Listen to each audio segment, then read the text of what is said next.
24 years is a long time. Power Rangers has come up with a ton of cockpit designs. It's not only one per season, it could be up to 4 or even 6.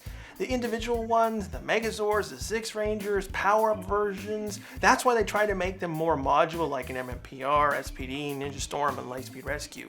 Between the Japanese cockpits and the US cockpits, both teams have come up with some good-looking ones for their times. Even today, a lot of them still hold up. Thundersource Megazord. This one is probably the most oddest ever created, from the controls to the walls. It went for an organic look, like giant veins and blood vessels, the weird round controls looking like eggs. Even the way they enter the Zords is like a merging process. It fits very well within the Dino Thunder backstory, since the dinosaurs were first engineered organics, then spliced with mechanical parts. It's not a large room once you see all 5 of them inside during the finale. I had to give it one of my spots. It most likely will never be copied, which is a good thing. Shogun Megazord. By far the best cockpit in MMPR. Season 1 was fine, Season 2 was junk cardboard, but Season 3 Shogun Megazord had everything you'd want. They learned from all their past mistakes with the Season 2 crummy cockpit. They incorporated the entire Shogun head as a full shape, which was swappable to the Ninja Megazord head. It had a good amount of space for all 6. It was nice of them to have the newer team members be in the forefront while the originals were in the back watching over everything. It balanced out everyone very well. Each Ranger had something to do. They even had Billy go full repair mode with exploding consoles in a few episodes. No more stupid lean to your left recycled footage in Season 2. They threw in everything for that cockpit. It's a shame that this 20-year-old set is better than Ninja Steel's set.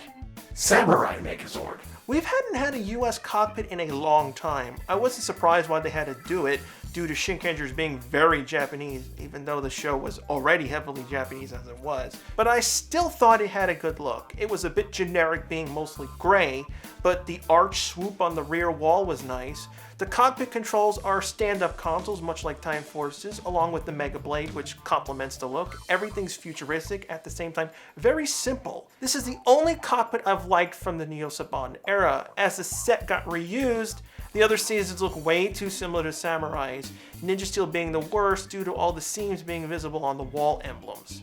Thunder Megazord. For the most part, the cockpits in Ninja Storm are pretty much the same. A seat, rear door, side controls to load the power disc. But the Thunderzords went a bit more, much larger control handles, probably a way to use the 8-wheel drive, not to mention they can lay back in their seats with a periscope-like fold-out viewer, very reminiscent to Star Wars and its X-Wing weapons HUD, as well as feeling more like a bug. I always prefer if the Rangers get more things to do inside their cockpits. Standing up or just looking at the camera gets fairly boring over a year.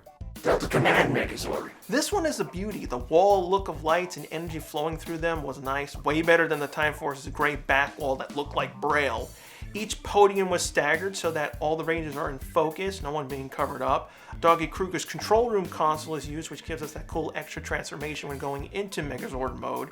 The cockpit feels busy. Everything has a purpose, even down to the morphers they plug into the control units to link up the Zords in the docking bays.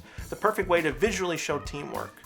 MechaSolar Zord. The one thing I hate about cockpits is that we mostly never get to see the whole thing. Out of 60 episodes of MMPR, we've only seen the controls like 2 times.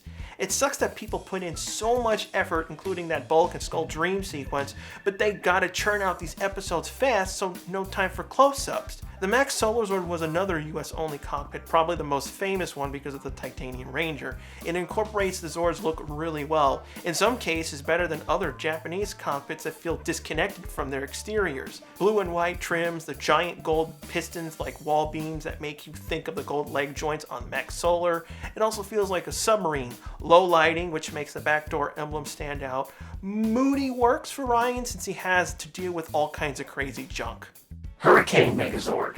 It's nice seeing all 6 Rangers together. It's kind of weird that a lot of the combos that merge 2 Zords together, like Dragon Zord Battle Mode, don't feature the 6 Ranger inside. This cockpit is more of a reuse of old parts, but still effective. It has the Time Force oval lights on the back wall. The consoles have a good amount of indicators. One looking similar to the envelope used for space, and the weird Simon Says wall lights. I get that it's supposed to symbolize the team, but it doesn't have the Crimson or Navy in the group. The Hurricane cockpit also improves on one thing. The power disc loader was on the Ranger's right, which makes them look away from the action. They're moved to the front here. I don't mind simple or small cockpits, but it can't be a giant void like Time Force's Megazord or like the Zeo Megazord. Turbo Megazord. One of the things that I really want PR Seasons to do is use all their equipment. Many times, a lot of their weapons, bikes, and even some Zords get forgotten after their initial sell to toy phase. One of those things was the turbo carts. They aren't used in their main function, but they were integrated into the cockpit of the Turbo Zords and Megazord. It made the cockpit feel more intricate. Starting from this point, the Japanese cockpits mainly became more boxy, less use of triangle windows. I like this approach. The Zeo Megazord cockpit was really cramped. I don't know how they moved around on that thing. The main cockpit is different than the single ones. Keep the busy look. I also like that the morpher key was used to do most of the abilities. The control panel made me think of Simon Says. The set's a little dark, probably to cover up some flaws, but it gives this goofy season kind of a mood. Turbo, I think, was one of the better seasons that utilized its main gimmick perfectly. My thoughts on the movie version of the cockpit, while it was cool to see the outer shape of the Megazord head, I still prefer the TV show's version. Super Train Megazord. I just keep bringing up the Super Train, don't I? I just love everything about it. Even the cockpit is impressive. It takes all 5 single cockpit controls and puts them in one room, showing you how massive the Super Train really is. It also feels very much like a modern train, even today. New trains have these angular calves, lots of digital readouts, and the control grips act as a safety feature, so if someone did steal the Super Train, they first have to get a hold of them. They went whole hog on the V symbol, which is fine. It's not distracting and expected from a season showcasing this team only had 5 members in Go-Go 5. While Red's control section is the highest, everyone is lined up. They aren't badly staggered like the original Megazord and the Zeo Megazord. I just wish the front of the console had more stuff than just the emblems. Astro Megazord. The Astro Megazord cockpit is my favorite one. The rear wall is filled with control panels and visual readouts of the Megazord and a targeting system. It just feels real. You would have all this stuff at your fingertips. There's a sense of actual jobs in the cockpit. Red drives the Megazord video game style with joysticks. Blue and black most likely main some of the weapons, while the ladies are busy in the back checking on all the systems, doing repair work, balancing all the power, and probably communicating with Alpha and Deca in the Megaship bridge, which is why they faced inward. This is another thing that I would want to see in cockpits. We always see the Rangers from the front. They are the most important thing, but the back wall needs to be cool too. Having animated screens, showing damage, or maybe an internal camera of the fight would make it better. I know these things are hard to do on tight budgets, but it gives the set a lot more personality. Think of Dino Thunder's base. It's cooler because it has those multiple computer monitors showing stuff. Even just a basic spinning DT logo adds life. Simple can be fine, but it can't be too simple like Time Force, Mega Force, Wild Force, and Lost Galaxies cockpits. What are your thoughts on the cockpits? Do you love only the Japanese ones, or does it not matter who built what? And if you have a suggestion on a future topic you'd like me to cover, leave a suggestion down below. Next week, I'll tell you my 10 favorite Super Sentai seasons.